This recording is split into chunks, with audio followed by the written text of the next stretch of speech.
On the 6th of August, 1942, the Japanese aircraft carrier Shokaku lay dormant in Truk Lagoon, its flight deck vacant and hangars hushed. Below decks, in a cramped meeting room dense with cigarette smoke, 5 naval officers sat around a table strewn with charts, casualty lists, and intelligence files. They had debated for 3 hours. For 10 minutes, silence had reigned. Then, Rear Admiral Taman Yamaguchi shattered the quiet. "Gentlemen, we must accept what these numbers reveal.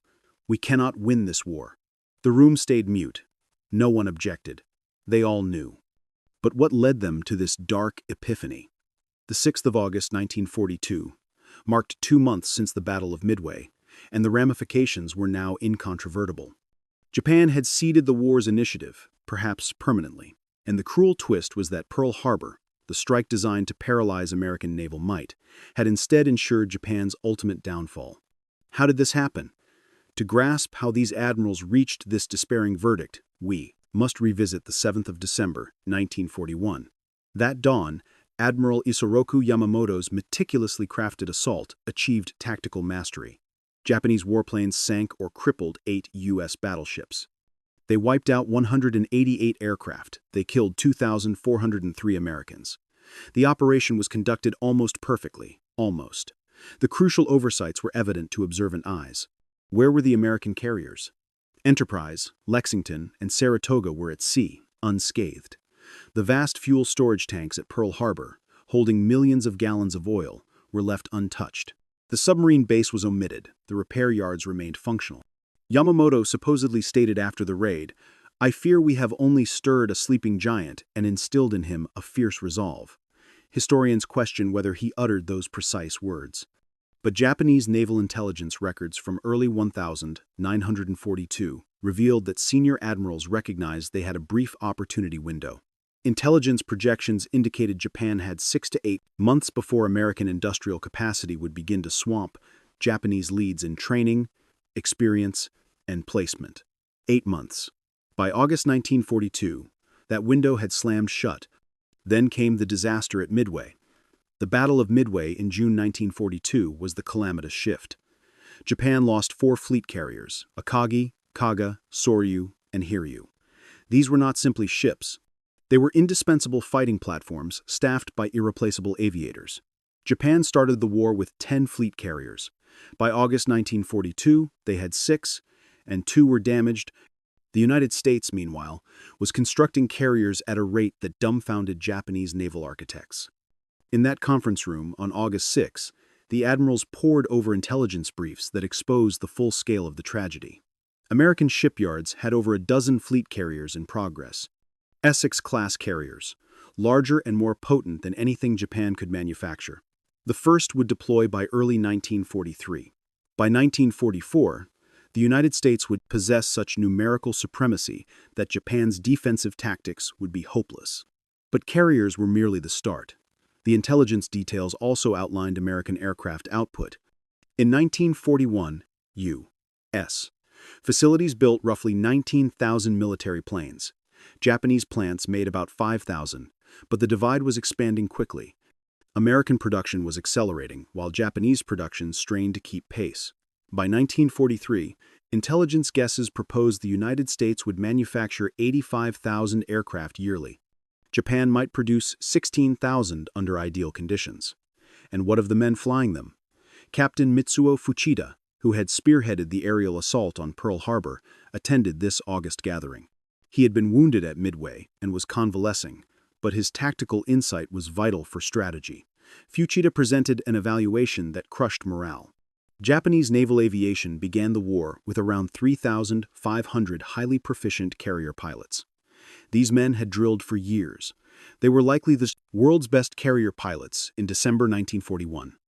By August 1942, approximately 40% were dead, fallen at Coral Sea, Midway, and in the exhausting attrition of the Solomon Islands campaign. The survivors were fatigued, flying numerous missions daily with little respite.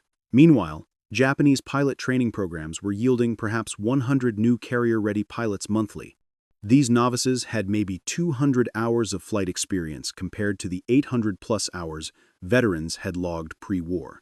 American pilot training painted a different portrait. The United States was educating thousands of pilots each month. Their training was less intensive initially, but the massive quantities meant American losses could be swiftly replenished. Japanese losses could not. Each season Japanese pilot lost was fundamentally unreplaceable. Fuchida computed that, at current depletion rates, Japan would deplete experienced carrier pilots by mid-1943, irrespective of carrier numbers. The undersea conflict was equally dismal. Japanese submarines had achieved scant success despite advanced technology. They were deployed mostly for fleet support instead of commerce raiding.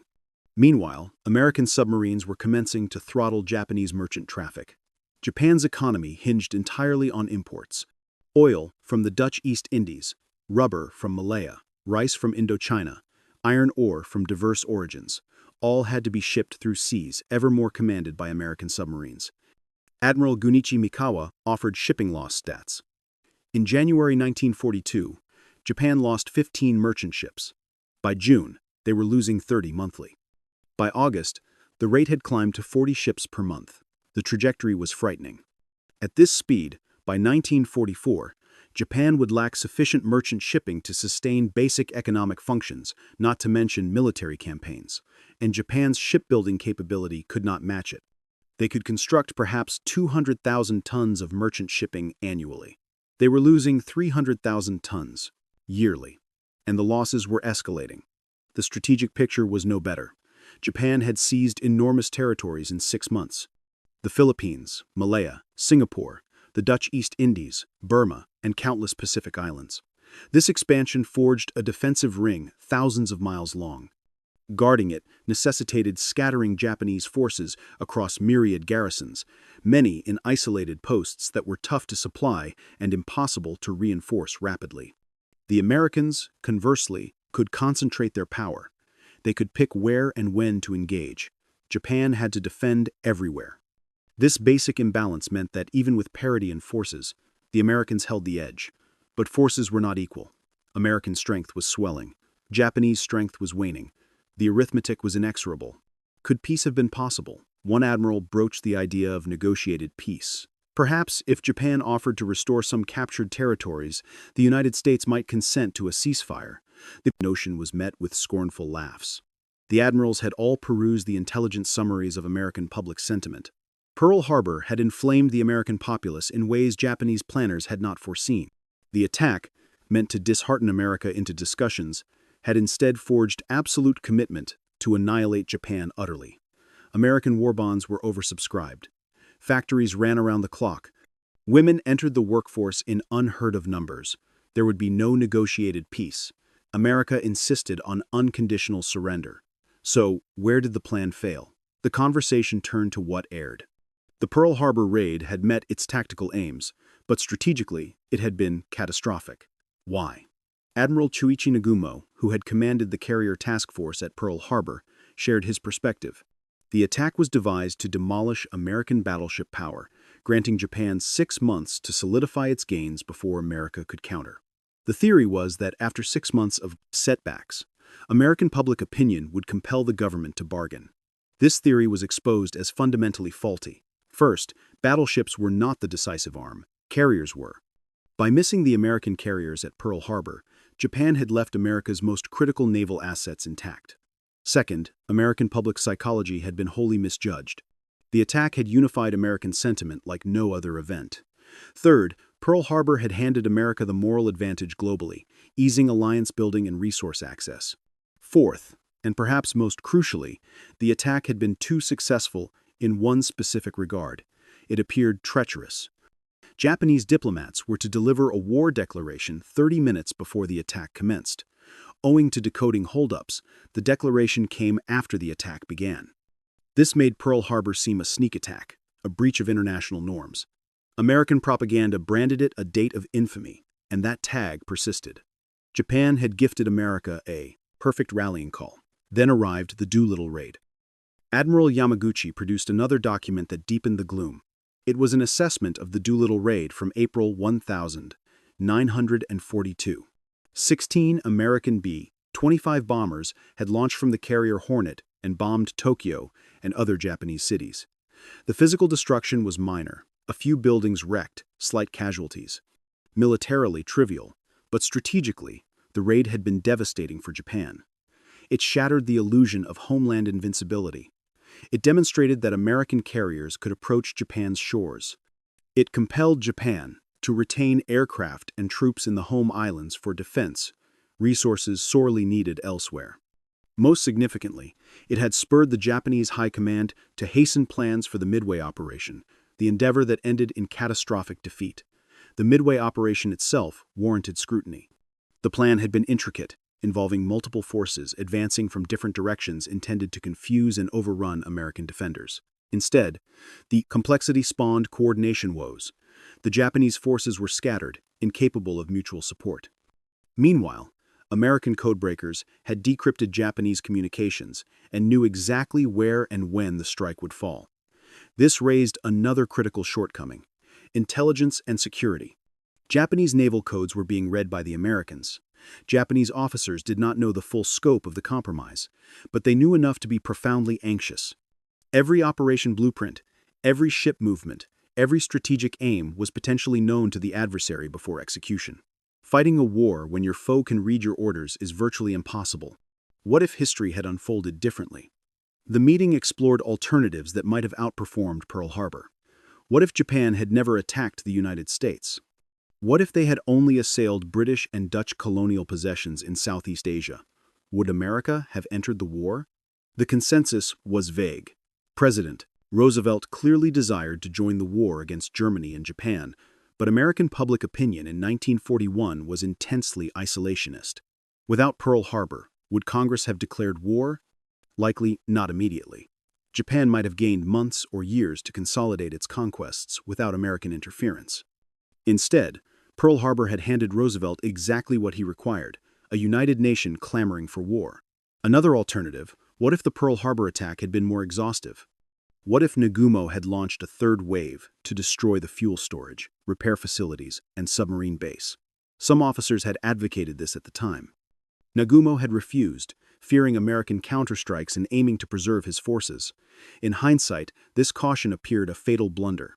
Destroying those facilities might have delayed American Pacific operations by 6 months or more. 6 months Japan desperately needed.